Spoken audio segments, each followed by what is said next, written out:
I'm Michael Bain, and welcome to Triggered, coming to you as always from the secret hidden bunker in the Rocky Mountains and Dragon House Studios, brought to you this week by Armscorp Rock Island.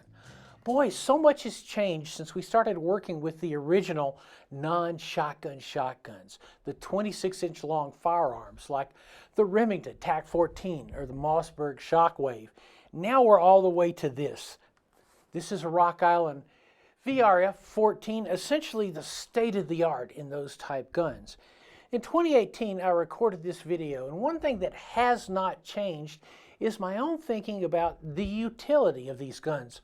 What are they for? What is the universe in which they operate?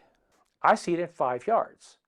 Now, if that 5 yards is across your bedroom in your house, if that 5 yards is as a car gun, because I think those are two situations in which these guns really excel. They immediate response tools. You're not going to use this as the gun you fight your war with, but what you are going to use it as is something to kind of keep things under control until you get to whatever you're going to fight your war with, whether if it's a handgun, whether it's a rifle, whether it's a longer shotgun. One of the great things about these guns is they fit easily in an automobile. And if that's legal in your state, I always come back to that caveat. I can't tell you the laws regarding firearms and automobiles in every state in the union, every locality, because they're all different. If it's legal in your locality, these are excellent. Why? Because they can be maneuvered inside of a vehicle. We did, for the Best Defense last week, we did a bunch of vehicle work because it's really awkward, especially pistol work in a vehicle with someone in the car. That is more complicated than you would think. If you've got something like this where you access it, you can put, the way you actually shoot it, you use the stretch the gun technique. That's what Gabe calls it, where you're pushing forward with this hand, pulling back with this hand. This hand controls the recoil. This like keeps the muzzle down. Super Dave Harrington calls it driving the shotgun, same way you would drive a rifle in a competition match. If you're doing that in the car, there's a very likelihood that you'll be able to get over your passenger. You get your passenger down and get the gun over your passenger. There's not a chance of actually shooting your passenger, which you don't want to do. And in Best Defense, we show you exactly how that happens. So key thing, I just wanted to shoot a few of these for you, once again, to give you the sense. I went in and I got the worst buckshot I own. I mean, buckshot that is just, it's horrific buckshot. Normally what I shoot in these guns, what I keep in the house guns, is the Fiocchi Self-Defense 9-pellet buck. Once again, Fiocchi's a sponsor. I think Remington might be a sponsor now. Not sure. Mark Serbu, he's just a good friend. Usually the Self-Defense 9-pellet buck or the Winchester PDX-1, the slug and 3 double-aught buckshot pellets. So either of those are, to me, chosen defensive loads. But a few years back, I bought half a case of Rio maximum power double-aught buckshot. I shot the Rio buckshot out of my own TAC-14. You can see it touch my chin a couple of times. That's because it takes practice to run these. And also, they have to be muscled. They have to be muscled. I mean, it's technique, and at the same time, it's getting used to the recoil and how you're routing it. It reminds me in a lot of ways of shooting a big bore handgun. Because a big bore handgun, if you just pick it up and shoot it like your IPSC pistol, or shoot it like the gun you run in IDPA, or shoot it like your Glock 43, it's going to bite you. And we know it's going to bite you because of the recoil. And you have the same situation with these short 12 gauges. 20 gauges, not so much, but the advantage of a shotgun in a defensive situation, the advantage of a pump shotgun defensive situation, I don't care how much you keep reading, no, shotgun's been supplanted in a defensive situation. No, it hasn't. Shotgun still has a substantial advantage in the fact that a pump 12-gauge shotgun is going to run a lot of different kinds of ammunition. When you go down to a 20, you start limiting the amount of the types of ammunition available to you. That's just the truth. There's not as many varieties of different kinds of ammunition, both defensive and birdshot, available in 20 as there is in 12. And there's even less in 410. So you have to be aware if you decide to go down in gauge to try to cut back on the recoil, you're also cutting back on the versatility of the tool. So I took these out, shot some through it. Did it touch me a little on the chin? You bet. that's a function of not shooting them a lot. And if you can see kind of the target behind me, did they blow the guy's head off? Yeah, pretty much. I think they're 9 pellet buck as well, that from Rio, and all, they're able to put all 5 shots in the head box, regardless of, your pump bang. It's not super deluxe fast, but that's not what these guns are for. These are not speedsters. So am I willing to say, okay, I did a little bit of bad technique and blew the guy's head off? I'm pretty good with that. Seems to work.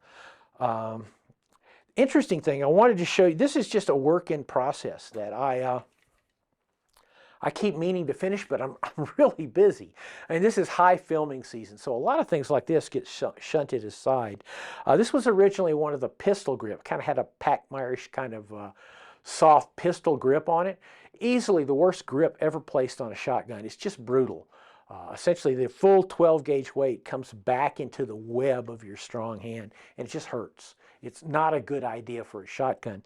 I replaced it with one of the Shockwave grips, and then replaced the fore-end, which was also amazingly crummy, with one of the Magpul fore-ends, the same fore-end that Remington puts on their TAC 14s. So what you got here is an 18-inch pistol shotgun. And I believe that these pistol shotguns, which have now been discontinued, are some of the worst 870s that Remington ever made. I swear that they made the pistol grip shotguns out of leftover stuff that was rejected for their shoulder-fired 870s, because I've never shot or handled a pistol grip shotgun that was, to use really highly technical terminology that gun writers often use, worth a crap. And you can actually see it when we shoot it. I thought that was really, really interesting. You take that Rio buckshot, which again, it's a thumper, shoot it out of this pistol grip shotgun, and at 5 yards, which is my universe for these guns, 5 yards is my universe on these guns, literally the buckshot doubled, the pattern spread doubled, going from a pistol grip shotgun, which has a 4-inch longer barrel, from the TAC 14. It should have gone the other way. You should have seen a slight tightening of the buckshot groups. You didn't. Buckshot opened out like crazy, and that's because the barrel sucks. How am I going to deal with that? Easily enough. I haven't decided exactly where I'm going to have somebody deal with it, but the dealing will come from either Mr. Suarez or Hans Vang. I think Gabe is on the cutting edge, absolutely on the cutting edge. Hans has always been on the cutting edge, and he's a good friend. What I would have done to it to bring this to a point where I would see it as a useful defensive gun is, number one, we got to address these groups. So what I would do, and Gabe and I disagree a little bit on this, is Vang comp it, put in little holes in it, open it up. So again, it reduces recoil. Any kind of like muzzle brake type operation on these guns reduces recoil, which is a very good thing. My inclination is, if I don't go ahead and cut the barrel, is to keep it and choke it.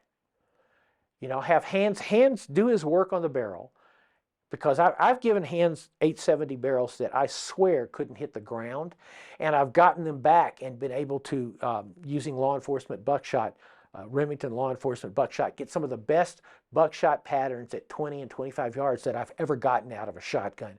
Hans can do that.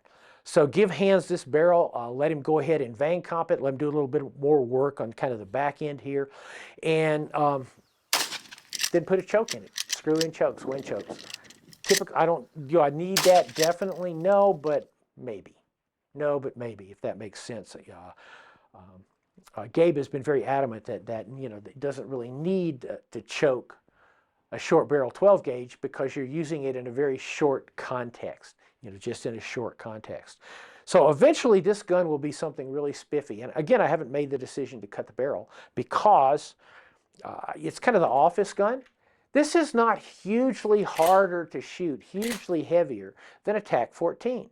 It is just another Remington 870. If I put like 4 rounds in this bad boy, same that would go in a TAC 14, I think Shockwave is 5, you know what? It'll handle pretty much the same way. It's not nearly as good as a car gun because of the extra 4 inches of barrel. So that's where we are with these guns.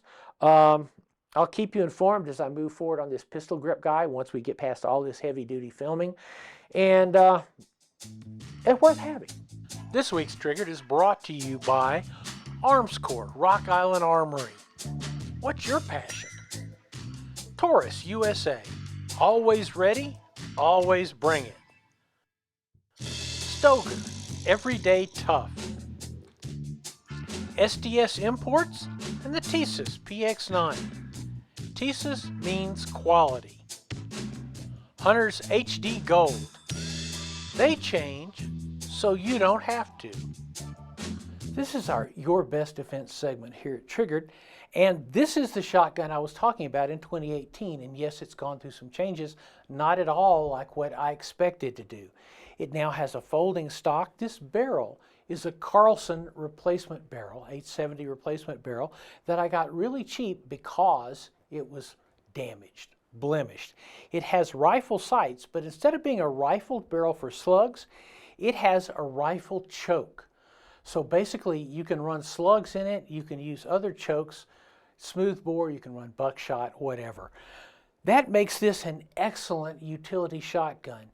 And one of the points I wanted to make here today is the shotgun has come back in vogue. As I said in 2018, it's never lost its versatility, its utility as an amazingly good home defense weapon. Within the confines of a house, within the confines of self-defense around your property, nothing can deliver as much sheer firepower as a 12-gauge shotgun. The other great thing about a shotgun, when we talk in terms of a home defense weapon, is they're inexpensive. Yes, you can spend a lot of money on a Benelli. You can spend a lot of money on the sublime Ernest Langdon custom Beretta 1301 semi-autos. But when you start talking about pump guns, you're looking at a universe where you may be having $299 guns. One of the reasons I built this gun the way I did is I wanted it to be inexpensive.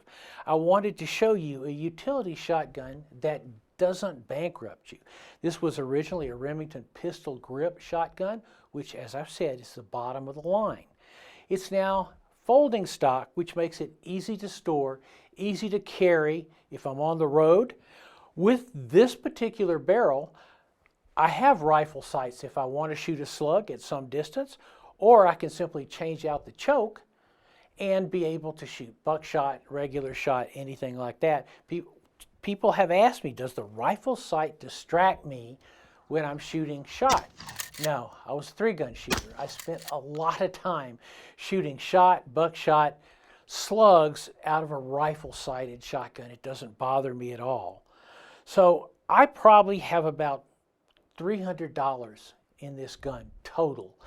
And that's not getting special deals. That's just being very careful and shopping. So when you talk about home defense, a 12-gauge shotgun is really hard to beat with ammo versatility, with the different types of rounds you can use, with the ease of learning how to use these guys.